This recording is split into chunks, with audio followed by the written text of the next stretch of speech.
नमस्कार, शंखला न्यूज के हिंदी समाचार में आप सभी का स्वागत है। आइए रुक करते हैं राज्य भर में घटित कुछ खास खबरों पर। अयोध्या में होने वाली प्रभु रामचंद्र की मूर्ति की प्रतिष्ठापना का निमंत्रण शेगांव के एक कार सेवक को मिला है। अपने जीवन की सबसे बड़ी इच्छा के पूरा होने की खुशी इस कार सेवक के लिए अविस्मरणीय क्षण है।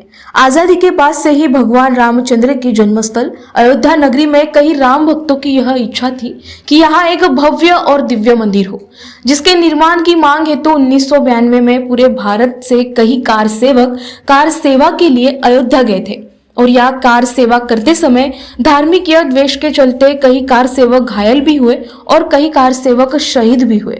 रामचंद्र का भव्य और दिव्य मंदिर बनाने के बाद उनकी मूर्ति की स्थापना की जाएगी। इस मंदिर में भगवान रामचंद्र, माता सीता और लक्ष्मण के साथ बाल रूप में केसरी नंदन रुद्र अवतार हनुमान जी की स्थापना भी की जाएगी। आइए देखते हैं क्या कहना है कार सेवक बाबूराव लंके का, जिसको खुद अयोध्या से राम मंदिर की प्रतिष्ठा के मौके पर उपस्थित रहने का बुलावा भेजा है। इंद्रपदाचा अधिकार जसा काही मिळतो त्याप्रमाणे तो राम जेव्हा प्राण प्रतिष्ठित होऊन राहिले अयोध्येला, त्याबद्दलचा जो आनंद आहे तो आता वर्णन करण्यायोग्यच नाही। आमचं तर भाग्य समजतो की आम्हाला ही संधी मिळाली की रामाची प्राण प्रतिष्ठेला आम्ही साक्षी बनतो। कार सेवेमध्ये जवळजवळ 1,73,000 जवळजवळ लोक आमच्या सोबत होते आणि त्या ठिकाणी तो ढाचा जेव्हा पाडला तेव्हा यांचे शव पडलेले होते ती। आणि याकरता जवळजवळ 500 वर्षाचा हा जो इतिहास आहे, तर जवळजवळ 70 युद्ध झाले त्याकरता रामजन्मभूमीच्या आंदोलनाकरता। प्रधानमंत्री द्वारा 22 जनवरी को रामलला मूर्ति प्राण प्रतिष्ठा कार्यक्रम के अवसर पर चंद्रपुर जिले के राजूरा शहर में मंदिर, गुरुद्वारा, चर्च, मस्जिद आदि की सफाई अभियान का आदेश दिया गया है। राम जन्मोत्सव समिति की ओर से शहर में महापुरुषों की प्रतिमाओं के क्षेत्र में भी सफाई अभियान चलाया जाएगा। 20 से 22 जनवरी तक राजूरा शहर की सजावट के साथ साथ विभिन्न धार्मिक कार्यक्रमों का आयोजन भी किया जाएगा। इस पूरे कार्यक्रम में सभी धर्मों के नागरिक मौजूद रहेंगे। जगह जगह राम भक्तों द्वारा जय श्री राम का नारा लगाते हुए चलाए गए स्वच्छता अभियान की ओर नागरिकों का ध्यान खींचा चला जा रहा है। अयोध्या येथे प्रभू रामललाची स्थापना होणार आहे। या अनुषंगाने संपूर्ण देशामध्ये विविध कार्यक्रमाचं आयोजन होत आहे। 14 तारखेला देशाचे पंतप्रधान नरेंद्रजी मोदी यांनी सर्व धार्मिक स्थळांमध्ये त्या ठिकाणी आपण स्वच्छता अभियान राबवावं हे आवाहन केलं। त्यानुसार आम्ही आज राजुऱ्यामध्ये राम जन्म उत्सव समितीच्या माध्यमातून आज राजुरा शहरामध्ये गुरुद्वार असेल, मंदिर असेल, मस्जिद असेल, चर्च असेल, महापुरुषांचे पुतळे मग छत्रपती शिवाजी महाराज, डॉक्टर बाबासाहेब आंबेडकर, क्रांतीवीर नारायणसिंग उईके या ठिकाणी आम्ही त्या ठिकाणी स्वच्छता अभियान राबवलं। या राजुरा शहरामध्ये आम्ही 3 दिवस कार्यक्रम घेत आहोत। 20, 21, 22 3 दिवस प्रभू रामललाचं जेव्हा अयोध्येमध्ये आगमन होत आहे, तर राजुरा शहरामध्ये सुद्धा विविध कार्यक्रमाच्या माध्यमातून राजुरा शहर हे राममय करण्याकरिता आमची जे राम मंदिर उत्सव समिती आहे ही गेल्या 3 दिवसापासून काम करत आहे। आणि 20 तारखेपासून तर 22 तारखेपर्यंत राजुरा शहरामध्ये प्रत्येक मंदिरामध्ये विविध कार्यक्रमाचं आयोजन होत आहे। विदर्भ विकलांग कृति समिति की ओर से उनकी विभिन्न मांगों को लेकर मनपा आयुक्त कार्यालय का घेराव किया गया। उनकी कई मांगों पर चर्चा के लिए आज मनपा आयुक्त कार्यालय में बैठक बुलाई गई थी, लेकिन मनपा आयुक्त की नामौजूदगी के कारण विकलांग समिति के कार्यकर्ताओं ने मनपा आयुक्त का विरोध करते हुए मनपा कार्यालय के सीढ़ियों पर ही डेरा डालकर आंदोलन शुरू कर दिया। कॉर्पोरेशनचं काम आहे की आपल्या भूखंडावरच्या मागण्या पूर्ण करणं।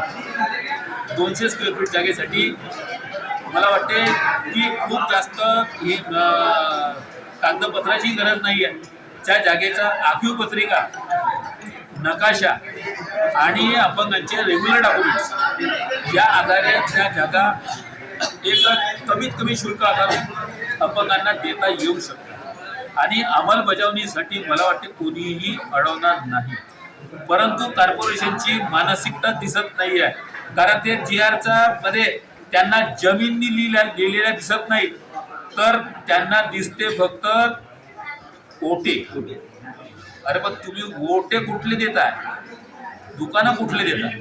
आम्ही जेव्हा यांना माहिती काढली, मागची एक बैठक लागली होती, त्या बैठकीमध्ये आमच्या काही दिव्यांगांना दुकानं आणि ओटे लागलेले होते. साहेब, त्या ठिकाणी माणूस असा एक पाय टाकू शकत नाही, त्या ठिकाणी अपंगांना ओटे देण्याचं त्यांनी पाठवलं आम्हाला, म्हणजे त्यांनी आपला तपासणी अधिकारी पाठवला आणि आम्हाला सांगितलं की या ठिकाणची जागा पाहून ये. होत नाहीये तोपर्यंत हा रोष जो आहे हा कमी होणार नाहीये.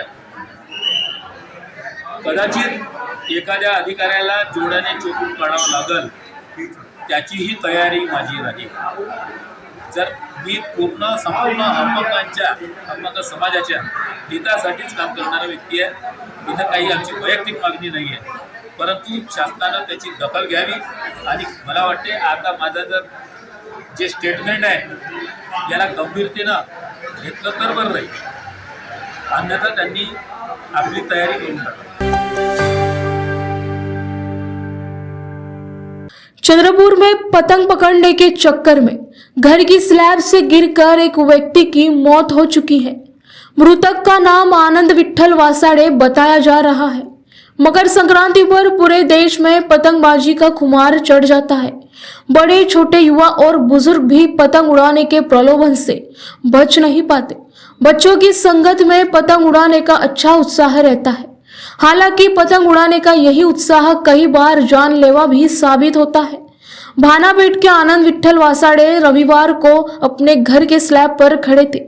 उसी समय उनकी नजर एक कटी हुई पतंग पर पड़ी। उस पतंग को पकड़ने के लिए आनंद वासाड़े ने जैसे ही दौड़ लगाई, वैसे ही स्लैब पर से उनका संतुलन बिगड़ने के कारण वह नीचे गिर पड़े और गंभीर रूप से घायल हुए।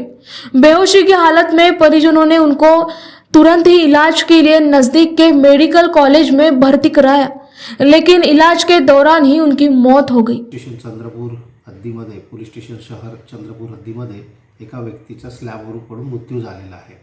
तेव्हा आमची कडकडीची विनंती आहे की पतंगोत्सव मनवताना ह्या सगळ्या जबाबदारीने आपला उत्सव मनवायला पाहिजे, स्वतःच्या जीवाची पर्वा करायला पाहिजे। त्याचप्रमाणे पतंगोत्सव दरम्यान जो धागा वापरला जातो तो नायलॉन मांजा नको, त्याला कायद्याची बंदी आहे। आणि कायद्याची बंदी असूनही कोणी जर नायलॉन मांजाद्वारे पतंग उडवत असेल तर त्यासाठी विविध पथके महानगरपालिकेची तसंच पोलीस पथके कार्यरत आहेत। त्यांच्याविरुद्ध शासनाद्वारे कडक कारवाई करण्यात येईल। नायलॉन मांजामुळे जीवितहानी, पक्ष्यांची हानी, प्राण्यांची हानी, त्यांचे गळे कापणे, शरीराचा भाग कापणे अशा भयंकर घटना होत असतात। त्यामुळे आम्ही चंद्रपूर पोलीस दलातर्फे नागरिकांना विनंती करतो की त्यांनी नायलॉन मांजाचा वापर टाळावा। तसेच पतंगोत्सव साजरा करताना आपल्या जीवाची पर्वा करून तो मनवावा आणि शांततेने मनावा। शंकरनाथ न्यूज चैनल के हिंदी समाचार में आज बस इतना ही। कल फिर मिलेंगे राज्य भर की अहम खबरों के साथ। तब तक मुझे इजाजत दीजिए। नमस्कार।